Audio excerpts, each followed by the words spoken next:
America is facing the immediate threat of mandatory tax hikes and spending cuts that some, including the nonpartisan Congressional Budget Office, have predicted could send the U.S. back into recession. We've got predictions that if the worst of the fiscal cliff were to come into place starting in the beginning of the year, we might see negative 0.5% growth in 2013. Do you agree that the U.S. can go into a recession because of this? Oh, most certainly. But remember, all of these forecasts come off econometric models which didn't catch the 2008 crisis. And so we have to be very careful about using them to evaluate this type of problem. But the major problem I think that is associated with this is I think we underestimate the effect of the value of asset prices in an economy on the real GDP. And I'm actually a little more concerned about the market effects as a consequence of failing to resolve the fiscal cliff on the economy than I am in the actual dollar figures of what happens to taxes and spending. I'm not saying the latter is irrelevant, but I'm just saying we have to consider that it's a far broader issue out there, and we've got to resolve these issues fairly quickly because I don't think the markets are going to wait.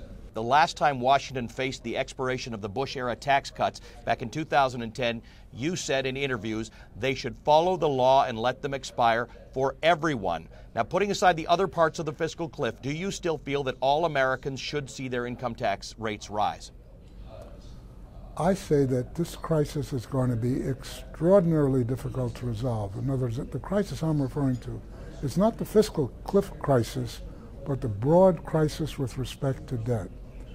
We have had an inexorable rise in the rate of spending on so-called social benefits.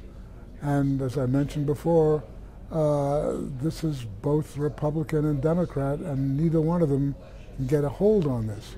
But what the data very clearly show is that as social benefits rise, the savings, the domestic savings of the American economy declines. And that is basically the root source of funding for capital investment. And capital investment is where productivity comes from, and productivity is where economic growth comes from. I raised the issue of allowing the Bush tax cuts to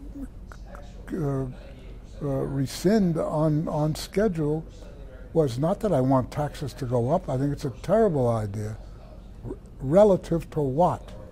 I mean, if we don't close this deficit fairly quickly, we are in real trouble. If we can get to that 3% growth to 4% and beyond, then you're seeing, becomes a virtuous cycle. Can that happen? Would the immediate tax cuts that we are looking at now help get us there? Tax cuts? I'm sorry, the immediate spending cuts without the tax increases. Yeah.